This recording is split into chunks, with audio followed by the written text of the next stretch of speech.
Gente, bom dia. Como a Mari colocou, o meu nome é Regina Migliori. E, de uma forma muito sintética, Regina significa rainha, Migliori significa melhor. Tá bom assim? Tá? E no meio disso, a minha família, os meus pais resolveram colocar um de Fátima, que era uma pitadinha de sagrado, senão essa criatura ia ficar insuportável. Tá?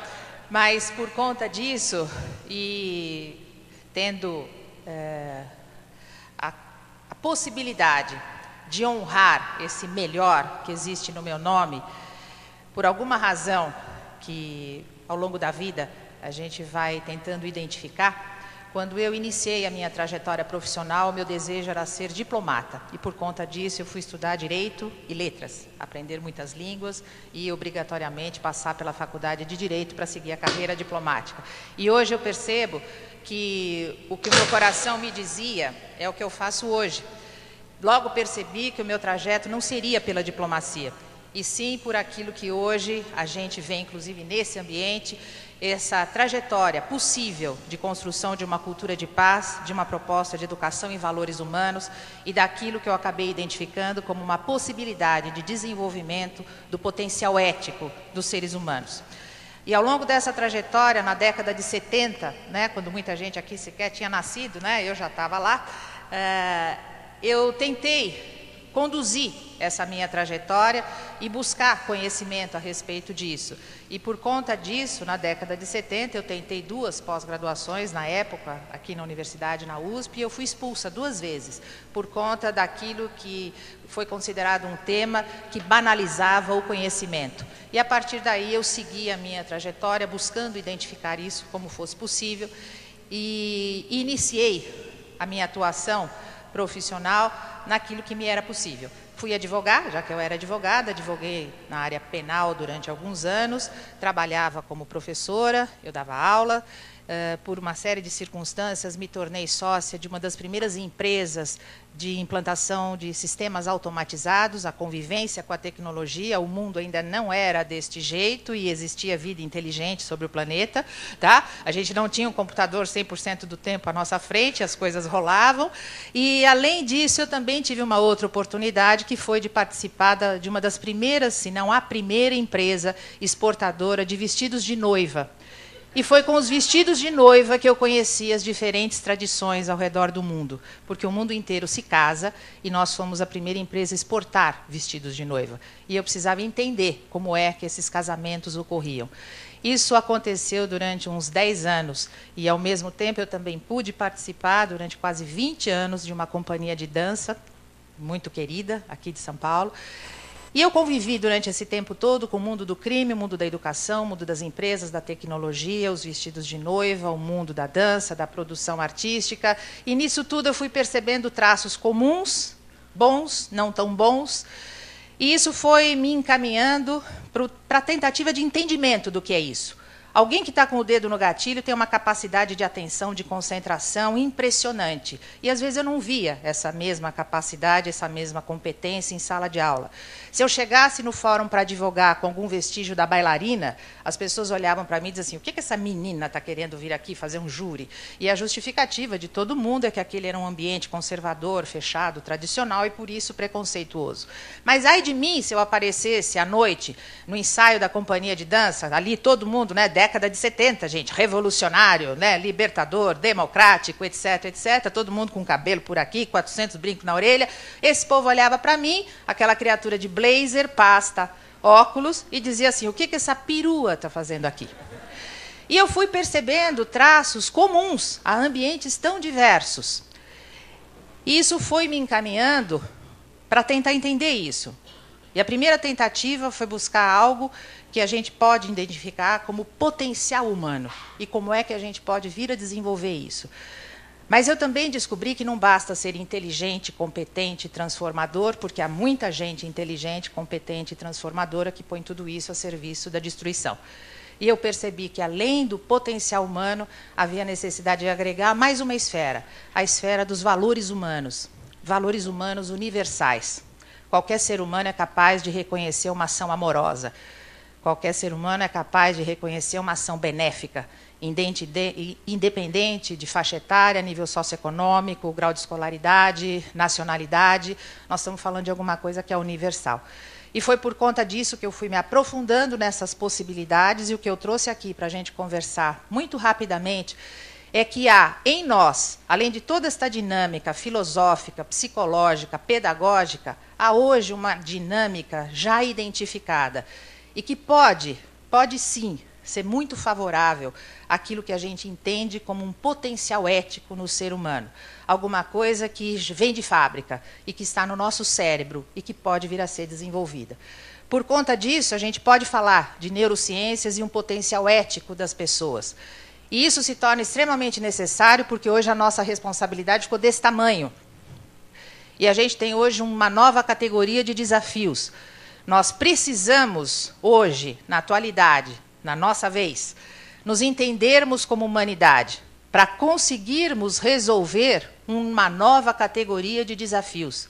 Nunca antes na história desse planeta, né, isso foi necessário. Nunca nós tivemos a necessidade de nos entendermos como humanidade. E hoje, se a gente não conseguir construir esse entendimento, não há como resolver as grandes questões e os grandes desafios.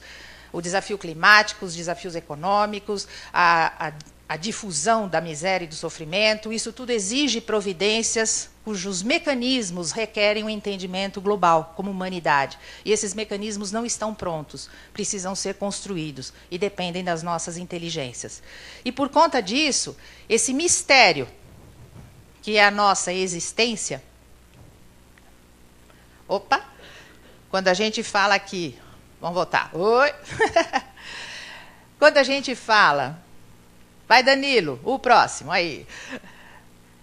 Nas gerações futuras, nessas criaturinhas adoráveis. Eu hoje tenho aqui nessa sala a felicidade de ter filhas e netos sentadinhos aqui. E isso é algo que enche o coração da gente, de alegria, de esperança. E essas criaturas adoráveis, que somos todos nós, também, e não só as gerações futuras, trazem em si uma possibilidade magnífica, como seres humanos inspiradores que já conhecemos, que já vimos passar por esse planeta e que residem em nós como potencialidade. Mas há também alguma coisa meio esquisita que de vez em quando acontece, e a gente nem sabe explicar direito por quê, e que de vez em quando a gente faz algumas coisas que realmente a gente não deveria fazer. E entre estas possibilidades, existe um eixo de desenvolvimento humano que a gente pode trabalhar. Além de todos os outros que a gente já conhece, das múltiplas dimensões humanas, sob o ponto de vista biológico, mental, intelectual, emocional, social, cultural, planetário, cósmico, espiritual, todas essas múltiplas dimensões integrando o desenvolvimento humano, sob o ponto de vista biológico, o nosso cérebro pode promover sinapses que resultem em aprendizagem e que transformem o nosso comportamento. Nós passamos hoje a poder integrar uma dimensão neuroanatômica, neurofisiológica, uma dimensão biológica, de forma objetiva, no nosso processo de desenvolvimento e naquilo que nós estamos chamando aqui de potencial ético. Como é que isso acontece?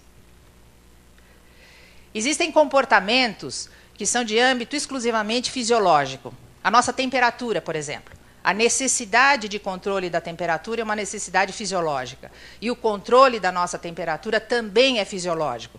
Não tem ninguém aqui interferindo neste controle. Ele acontece de forma absolutamente natural e totalmente sob o ponto de vista biológico e fisiológico. Mas existem comportamentos cuja origem é fisiológica. A fome, por exemplo, o sexo. A fome é uma necessidade fisiológica, mas a maneira como a gente atende esta necessidade, ela é cultural, ela é fruto de aprendizagem. Aquilo que a gente come, a forma como a gente se alimenta, isso tudo é fruto da nossa aprendizagem. Portanto, é uma necessidade fisiológica, de dentro para fora, cujo atendimento vem de fora para dentro. É fruto da nossa aprendizagem. Mas existem comportamentos complexos que são 100% originados na nossa aprendizagem.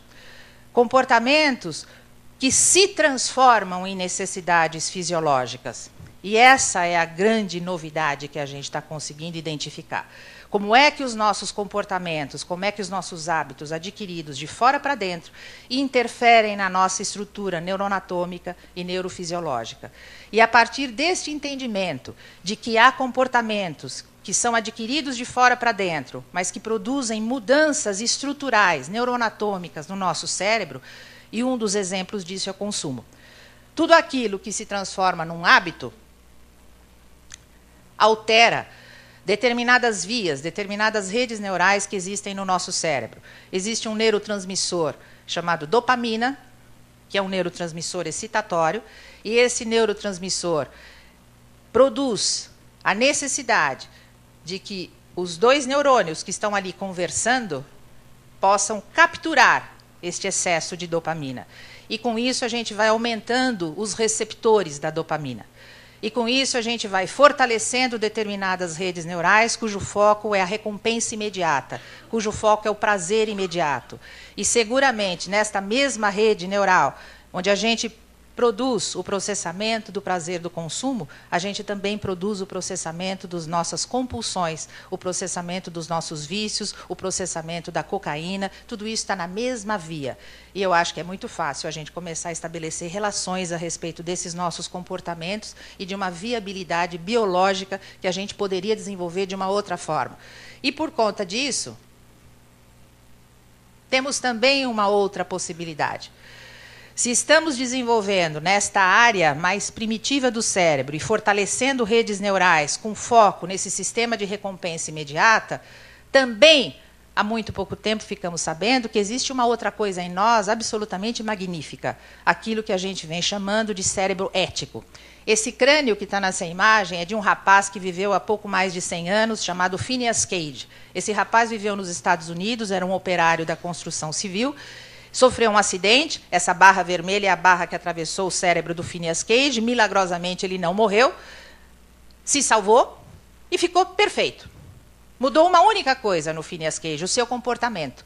Ele se tornou um crápula, uma criatura impressionantemente sem nenhum processamento de valores.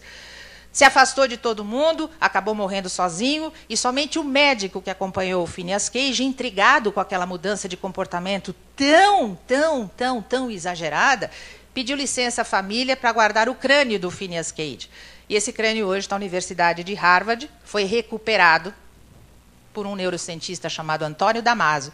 E o que a gente tem hoje é a identificação nesta região do nosso cérebro, nessa região do neocórtex, do lobo frontal, uma área dedicada ao processamento de valores. Isso, gente, é uma revolução. Isso significa que a natureza humana é potencialmente ética, é potencialmente benéfica.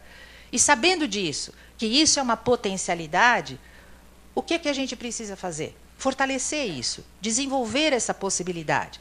E é possível hoje a gente falar de uma inteligência ética, algo que nos permita evoluir. Dar um tratamento à perspectiva de valores, não só sob o ponto de vista filosófico, não só sob o ponto de vista social, mas sob o ponto de vista do desenvolvimento humano. Tratar isso como uma inteligência. Da mesma forma como a gente fala de uma inteligência lógico-matemática, uma inteligência emocional, agora a gente pode falar de uma inteligência ética. Uma inteligência que nos permite, como espécie, deixarmos de fortalecer áreas do nosso cérebro que reforçam este sistema de recompensa imediata e evoluirmos para uma espécie que consiga, de fato, fortalecer um sistema que está disponível. E um sistema que está disponível exatamente na área que nos torna humanos, que é esta área do cérebro, o neocórtex. O que nos diferencia das demais espécies não são as demais inteligências. Hoje a gente já tem uma série de estudos a respeito das baleias, dos golfinhos, dos macacos, dos passarinhos e N outras coisas. O que nos torna humanos é a capacidade de sermos éticos. E essa capacidade está biologicamente centrada em nós. E com isso, o que a gente pode ter no futuro? No futuro nós podemos sim ser uma espécie que garanta o progresso. Se esta criatura me ajuda, vai. O progresso que garanta o nosso bem-estar material, o nosso conforto material, que garanta a tecnologia, a infraestrutura e tudo isso que a gente conhece. Um futuro em que também nós, como seres humanos, sejamos capazes de promover desenvolvimento. aquilo que só seres humanos sabem fazer, uma perspectiva civilizatória, de cultura, de ciência, de conhecimento, de arte. Mas seres humanos, além do progresso, além do desenvolvimento, nós também temos em nós a potencialidade de evoluirmos como espécie, a evolução da nossa consciência. E a gente tem aqui mais um ingrediente, mais um aspecto para essa evolução. A possibilidade de, como espécie, fortalecermos através dos nossos hábitos, dos nossos modelos educativos, dos nossos modelos corporativos, das nossas formas de viver, fortalecer aquilo que nos torna humanos.